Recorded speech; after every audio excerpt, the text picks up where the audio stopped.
Hi guys, it's Adam at CUK and today I'm going to give you the guided tour around our RSQ3 F3. I don't know if you just saw, but that's Fudge. Fudge is here too. Man, this shit done it big as the what? Big as the what? Big as the Super Bowl. So I guess the obvious place to start is with the engine, because that's why we buy fast cars. It's a 2.5 litre 5-cylinder RS engine. It's 400 PS or 394 brake horsepower. Obviously 400 PS sounds better. It's 480 newton meters and the 0 to 60 time is 4.5 seconds supposedly. I've had 4.4 though. So it features an all-wheel drive quattro drivetrain with a 7-speed S-tronic gearbox. Coming down to the brakes, we've got a 375mm front disc and a 310 on the rear. The front discs are also drilled. The brakes come as standard as black, but Audi give you what they call the red enhancement on the sport pack, and we get the red caliper. 395 quid though.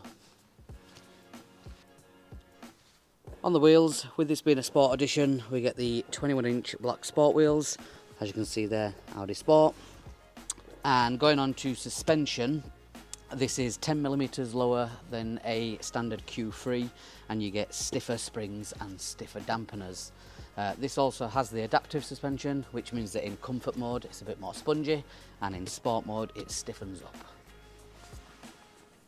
And while we're on the subject, the RSQ3 is also 5mm wider overall, so 2.5mm either side for some reason.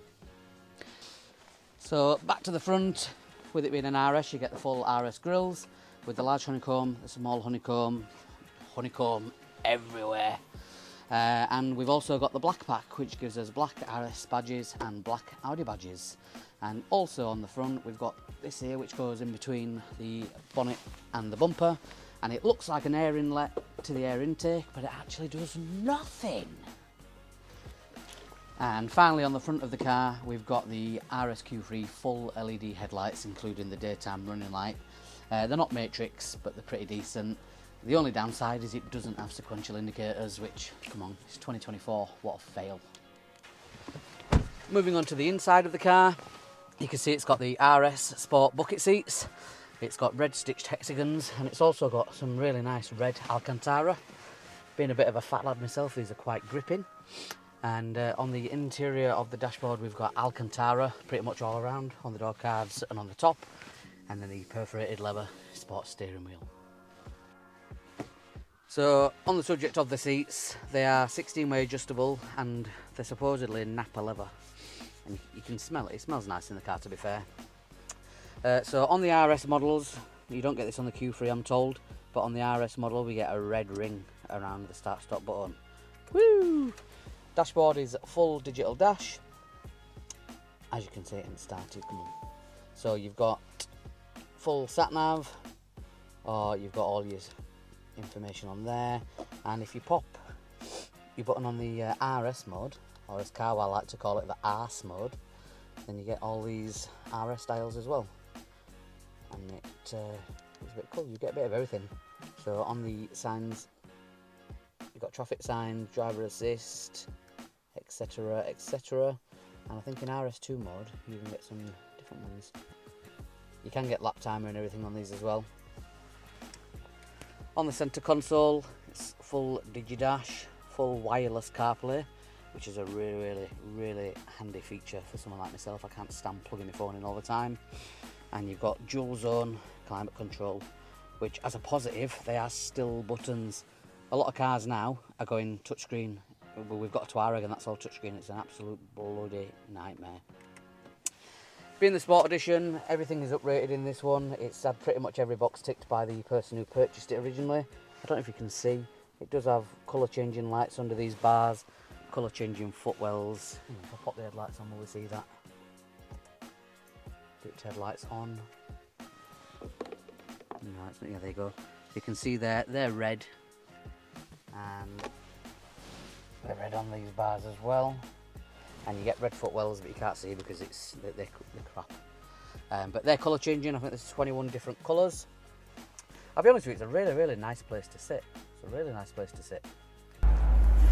So one of the cool features is you can amend the settings on some of your modes. So you've got RS mode 1, and you can choose the drive system, efficient, balanced or dynamic. Steering, makes the steering a bit stiffer if you go dynamic. Engine sound, so that would be the valve, so subdued, valve closed, pronounced, valve open. And then your quattro, comfortable, balanced, dynamic. So you've got RS1 and you've got RS2 as well. And obviously you can see RS2 is pretty much dynamic and everything. So how I've got it set in this car, would RS1 would be loud but still relatively comfortable and not balls deep, and then RS2 would be, let's go and smash some fuckers. What do you reckon? Should we start her up and get some sound videos? I will point out it has got a GPF, so even though it's got the 2.5 litre engine and the engine's amazing, with the GPF it sounds shit. Cold start time, mother bitches.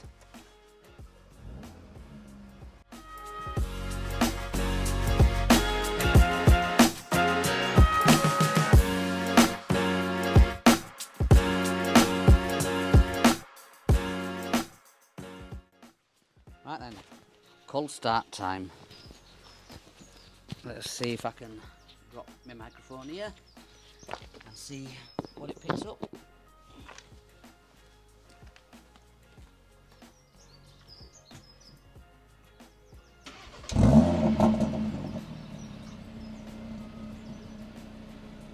Normal mode.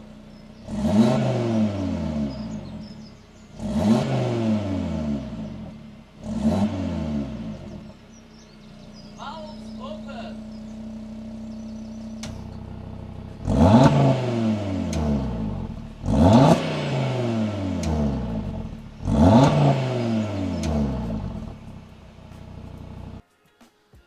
And I think that's everything, so I'm now going to go and stand in front of the car and talk some shit. So yeah, that is our brand new RSQ3 F3. Sorry it's took me so long to do this video. We've had the car a month, but obviously, being what it is, I've been focusing on the security and all that jazz before going and doing everything else. In terms of plans for the car, we do have some. Planning probably up to stage 2. I mean, it's 400 brake horsepower at the moment, but it doesn't really need a lot else. You might have, the keen-eyed amongst you might have seen that we've already had the Maxton kit. That was actually fitted within 12 hours of picking the car up. We have got a separate video that will be coming for that, so stay tuned. I've been looking at a few different intakes. Obviously we do actually have a collection on the website for this car already. I think it's got about 1,200 products in it. It's just deciding in which direction I want to go. But yeah. Also, you might have seen that we haven't got a private plate on the car yet. We've had the car a month and I haven't put a private plate on it yet. That's because I want you to choose. So we've got 2 plates at the moment that are available that could possibly go on this one. We've got C3 UKS, as in S for sugar, and we've also got C3 UKR, R for Romeo. So I want you to drop a comment in the comments with what plate you think we should put on this car, and I'll give it a couple of weeks and we'll see which one wins and we'll go with your vote. So yeah, drop a comment, C3 UKS or C3 UKR. I'll also post a video on Facebook and Instagram as well, and you can drop a comment on either there or in the YouTube comments, whatever's easiest. And as soon as we get a decision, we'll bang the plate on. Stay tuned, I'm going to have a lot of content coming for this car, much like when we had the green Fiesta. Every time we did something to the car, I documented it, I videoed it, I posted it online. So if you are interested in these, then stay tuned, I've got a lot coming. Thank you again for watching, guys, and see you soon. And you can't have an Audi without a pan roof, can you?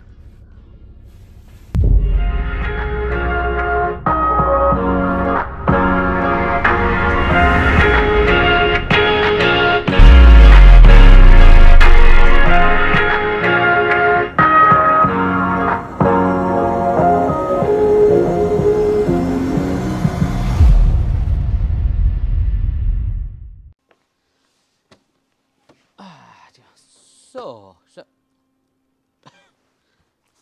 Fudge man, I'm filming. Yeah, here's Fudge. Little pest. Interrupting. What do you want? Do you like the new car? Do you like the new car? Yeah, no? No? Sit. Give me a paw for yes? No, no paws. You don't like it, no? It's too loud. Start again.